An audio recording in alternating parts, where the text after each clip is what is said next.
जानते हैं, find out हम क्या कर रहे हैं, cost, cost per unit output, इसको हम क्या बोलते हैं, एवरेज कॉस्ट। मींस अगर हम एक मार्कर प्रोड्यूस कर रहे हैं तो इसकी क्या कॉस्ट प्राइस आएगी, हम एक डस्टर की प्रोडक्शन कर रहे हैं तो एक डस्टर की कितनी कॉस्ट प्राइस आएगी। ये हम ऑलरेडी 9th-10th का ये हमारा कंसेप्ट है। इसका फार्मूला क्या होता है, टोटल कॉस्ट अपॉन क्वांटिटी। जितनी टोटल कॉस्ट है उसको जितनी हम आउटपुट यूनिट्स प्रोड्यूस करते हैं उनके साथ क्या कर सकते हैं, डिवाइड कर सकते हैं। या फिर इसका ये भी फार्मूला होता है, हो सकता है AFC प्लस ABC। जैसे हमने कल देखा था, हमारा DC का फार्मूला क्या होता है, FC प्लस BC।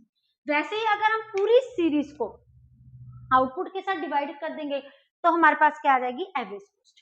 तो ये क्या हो गया, average fixed cost plus average variable cost. अब एवरेज फिक्स्ड कॉस्ट क्या हो गया, cost fixed cost per unit of output. एक आउटपुट प्रोड्यूस करने के लिए कितनी एवरेज हमारी फिक्स्ड कॉस्ट लग रही है।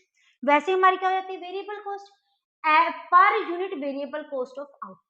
एक प्रोडक्ट को प्रोड्यूस करने के लिए हमारी कितनी एक यूनिट के पीछे हमारी वेरिएबल कॉस्ट लग रही है, एक यूनिट प्रोड्यूस करने के लिए हमारे कितनी एक यूनिट की हमारी फिक्स्ड कॉस्ट लग रही है। ये क्या होती है, fixed cost and average variable cost. जैसे कि हमने टोटल कॉस्ट को आउटपुट के साथ डिवाइड किया, हमारे पास क्या आ गया, एवरेज कॉस्ट।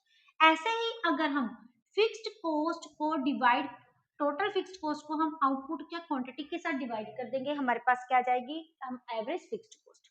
अगर वेरिएबल कॉस्ट को हम आउटपुट के साथ डिवाइड कर देंगे तो हमारे पास क्या आ जाएगी, एवरेज वेरिएबल कॉस्ट। हमारे पास एक टेबल भी है, इसमें देखते हैं जैसे जैसे हमारी आउटपुट, हमारे पास कल वाला हमने टेबल कंटिन्यू किया है सेम, जिसमें हमने already total fixed cost, total variable cost हमने ली थी। अगर हम इसका एवरेज निकालते हैं, 10 को 0 के साथ डिवाइड किया, कोई यूनिट प्रोड्यूस नहीं कर रहे तो अमाउंट बहुत ज्यादा होगी।